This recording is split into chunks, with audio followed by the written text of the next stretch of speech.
যা, অনেক কিছু ভাঙচুর হলো, কিন্তু একটা জিনিস এখনো ভাঙতে পারলাম না। বলুন তো সেটা কি? সবই তো বাংলাম, আর কি বাকি আছে? সেটা হলো বঙ্গবন্ধু স্যাটেলাইট।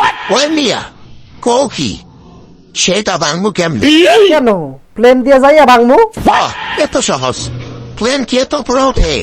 অত বাসে ছাত্র হলে যা হয়। তাহলে অন্য কোনো উপায়ে? অন্য কোনো উপায় নাই। সেটা ভাঙতে হলে মহাকাশে যেতে হবে, আর মহাকাশে যাওয়ার জন্য সায়েন্স নিয়ে পড়তে হয়, পদার্থবিজ্ঞানে অনেক সূত্র জানতে হয়।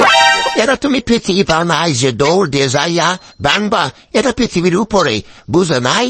সেইখানে কোনো বায়ুমণ্ডল নাই। তাই কি হয়েছে? তাই কি হয়েছে মানে? আরে বোকা, বায়ুমণ্ডল নাই মানে সেইখানে কোনো অক্সিজেন নাই, মধ্যাকর্ষণ কোনো টান নাই, সেইখানে হাঁপাচলা করতে পারবা না, শুধু বেলুনের মতো উড়বা, তোমার ওজন শূন্য হয়ে যাবে। আর যে ব্যস্ত অনেক গতিতে উঠতেছে, স্পেস শুট ছাড়া গেলে গুলির মতো একদিক দিয়ে ডুববে আর আরেক দিক দিয়ে বার হয়ে যাবে। সেইখানে যাইতে হলে অনেক পড়ালেখা করতে হয়, আর মানসিক ভাবে অনেক শক্তিশালী হতে হয়। সামান্য এক জায়গা থেকে আরেক জায়গায় বাসে গেলে বনি করে, তুমি আবার রকেট উঠবা না? কত বছর ছাত্রগণকার। আয়ো মাসিসি, মিস হেলমালে কেমন হয়? ও দাদু, ঠিকই তো বলছি, মিস হেলমালে কেমন হয়? তাহলে ট্যাঙ্ক আর মিসাইল জোগাড় করো। A few moments later. সব ঠিক আছে দাদু, এখন মিসাইল লঞ্চ করো।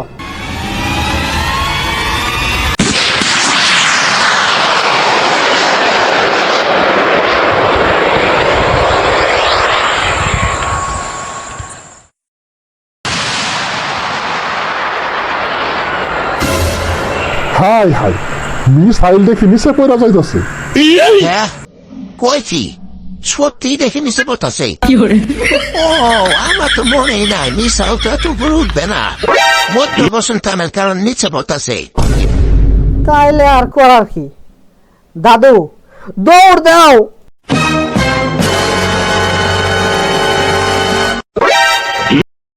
হেই ব্রো, এই পরিকল্পনা তোমরা আবার কইরো না, কারণ হচ্ছে আমাদেরই হাজার হাজার কোটি টাকা দিয়ে এটা পাঠানো হয়েছে।